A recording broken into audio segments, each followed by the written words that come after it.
Hello student, मैं हूं M Kumar और आप देख रहे हैं स्टूडेंट प्रोफाइल। तो आज हम लोग बात करने वाले हैं मैथ के ऑब्जेक्टिव क्वेश्चन जो मॉडल पेपर फर्स्ट है हमारा। तो चलिए बात करते हैं फर्स्ट क्वेश्चन की। हमारा क्या है? फर्स्ट क्वेश्चन है कि यदि साइन थीटा कॉस थीटा का हो, साइन थीटा बराबर कॉस थीटा हो तो थीटा का मान क्या होगा। यानी थीटा हम लोग जानते हैं कि थीटा का मान यदि 45 डिग्री हो यानी 1/√2 हो तो साइन और कॉस का मान समान होता है यानी 45 होगा। तो यानी एक का जो है पहला का आंसर जो है सो डी हो जाएगा। तो सेकंड क्वेश्चन हम लोग देखते हैं, यदि एक वृत्त का व्यास 14 सेंटीमीटर तो इसकी परिधि क्या होगी। यानी व्यास यदि 14 है तो परिधि 2πr यानी 22/7।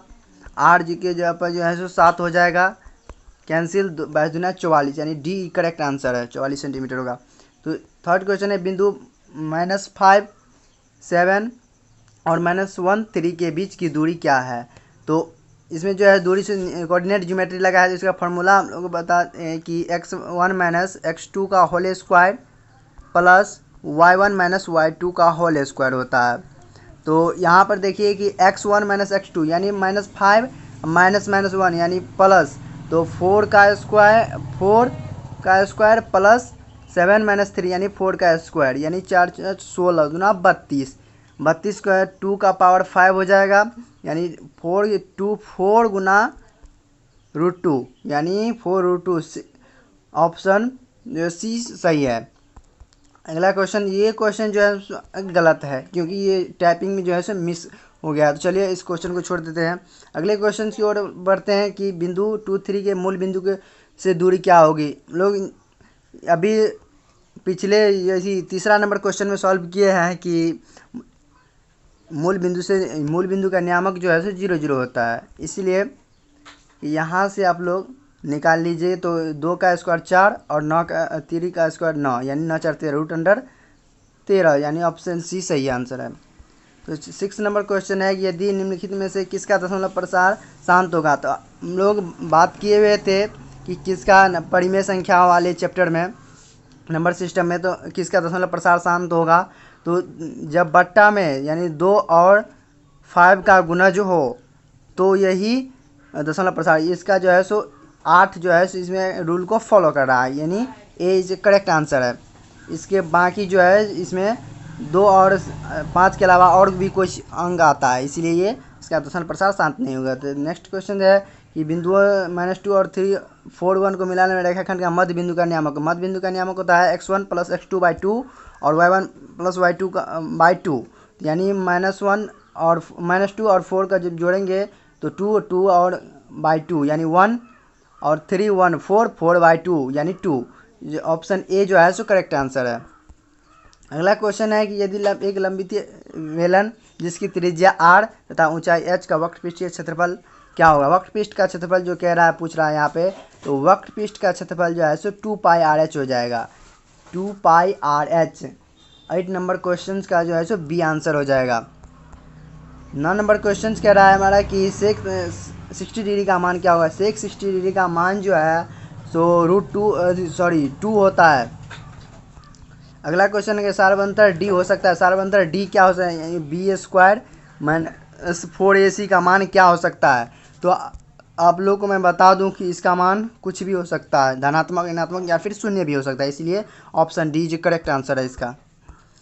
5 + 3√2 यहाँ 5 प्लस होगा 3√2 है, तो 5 + 3√2 क्या है, इसमें से कौन सी संख्या अपरिमेय संख्या है। नेक्स्ट क्वेश्चन है कि इनमें से कौन अभाज्य संख्या है। इनमें से कौन अभाज्य संख्या है, तो ये जो है ऑप्शन सी ये करेक्ट आंसर है। इसमें कह रहा है कि इनमें से कौन अपरिमेय नहीं यानी ये परिमेय है, तो √25 जो है तो इसका मान जो है सो 5 हो जाएगा, तो इसीलिए ये परिमेय संख्या है अर्थात अपरिमेय नहीं है। निम्नलिखित में से किस परिमेय संख्या का दशमलव प्रसार शांत था। वही फिर क्वेश्चन 2 और 5 इसमें जो है सो ऑप्शन बी करेक्ट आंसर है इसका। अगला क्वेश्चन है, दो लगातार सम संख्या का महत्तम समापवर्तक क्या होगा। दो लगातार सम संख्या का महत्तम समापवर्तक जो है सो 2 होगा क्योंकि 2 का अंतराल होता है। चलिए अगला क्वेश्चन, निम्नलिखित में ए बी का द्विघात समीकरण यहाँ पर प्लस होगा, के शून्य का हो तो यहाँ पर भी प्लस होगा, मान होगा, तो इसलिए इसमें मिस जो है सो टैपिंग हो जाता है। इसलिए आप लोग घबराइए नहीं। इसका जो आंसर जो है सो ए 1/2 हो जाएगा। नेक्स्ट क्वेश्चन है, यदि किसी समांतर श्रेणी का nवां पद an प्लस बी हो, यहाँ प्लस होगा, तो इसका पदांतर क्या होगा? इसका पदांतर जो है सो 17 नंबर का बी नंबर जो है सो ए हो जाएगा, यानी पदांतर। नेक्स्ट क्वेश्चन है, यदि p 6 - 5 का भुज मतलब x कोऑर्डिनेट क्या होगा? x कोऑर्डिनेट जो है सो ए यानी 6 हो जाएगा। अगला क्वेश्चन है, बिंदु 2 3 स्थित है। बिंदु 2 3 कहाँ स्थित है, किस पाद में? दोनों पॉजिटिव है, इसीलिए प्रथम पाद में, इसलिए ऑप्शन ए करेक्ट आंसर है। नेक्स्ट क्वेश्चन है, यदि x बराबर a y बराबर b समीकरण x माइनस y 2 हो तथा x प्लस y बराबर 4 हो, तो हल a और b के मान क्रमशः हो गए। a और b का जो हल होगा ये जो है सो 3 और 1 होगा, 3 और 1 होगा। नेक्स्ट क्वेश्चन है कि समीकरण x² plus 2x minus 4 equal to 0 तो मूलों की प्रवृत्ति जो है सो अवास्तविक होगा। नेक्स्ट क्वेश्चन क्या है कि बिंदुओं 4 - 1 और 2 3 के बीच की दूरी, यानी दूरी सूत्र से कह रहा है कि दूरी निकालिए, तो इसका दूरी जो है सो कितना हो जाएगा? 2√5 इकाई हो जाएगा, 2√5 इकाई। नेक्स्ट क्वेश्चन है कि 4 10 और 2 2 को मिलाने वाले रेखाखंड के मध्य बिंदु 0 2 के दूरी, यानी ये से इस बिंदु मतलब एक बिंदु ये लीजिए और एक इस दोनों में से कोई, तो इससे दूरी निकल जाएगा, तो इसका जो आंसर हो जाएगा सो आप लोग को 5 इकाई हो जाएगा, यानी ऑप्शन सी। 24 नंबर क्वेश्चन है, यदि ABC का शीर्षक का निर्देशांक इतना है तो त्रिभुज के केंद्र का निर्देशांक का फॉर्मूला आप लोग को याद होना चाहिए। तो चलिए मैं इसका आंसर बता देता हूँ कि बी नंबर यानी 2 3 हो जाएगा। नेक्स्ट क्वेश्चन, यदि बिंदु A 1 2 और 0 0 और AB संरेख हो, संरेख मतलब एक ही रेखा में हो, तो इसमें से कौन सा कंडीशन अप्लाई होता है? तो यहाँ पर A प्लस बी हो जाएगा। तो यहाँ पर देखिए कि कंडीशन जो है सो बी नंबर अप्लाई होता है, A इक्वल टू 2B। अगला क्वेश्चन है, दो समकोणिक त्रिभुज में उसके संगत भुजाओं का अनुपात सदैव समान होता है, यह कथन किसका है? थेल्स का है।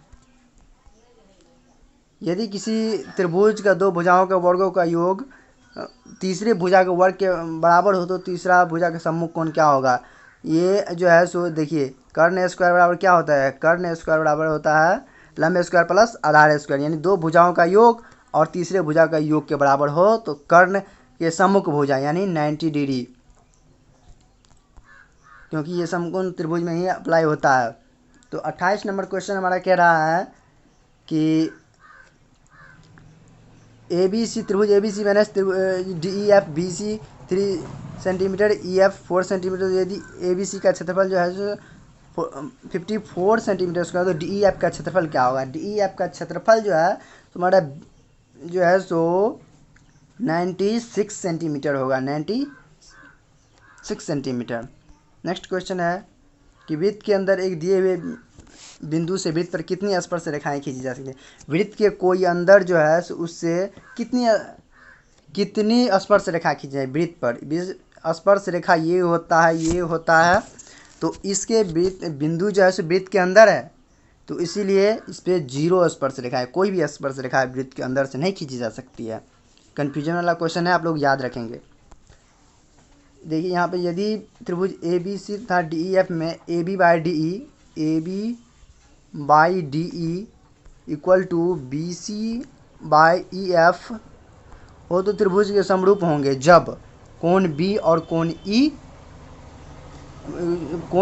कोण B बराबर हो। तो ये जो है सो इसमें टाइपिंग में मिस्टेक होता है, मतलब लिखने में थोड़ा प्रॉब्लम है, इसलिए हम लोग ऐसे लिख लेते हैं। इसका मान जो लिखने का तरीका कुछ अलग है, लेकिन वैल्यू सिर्फ सेम रहेगा। चलिए, आई होप कि आप लोग को ये वीडियो काफ़ी पसंद आया हो, आप लोग के लिए काफ़ी इम्पोर्टेंट हो। तो इसका दूसरा पार्ट लेने के लिए मेरे चैनल को सब्सक्राइब कर बेल आइकन को प्रेस कर लीजिए।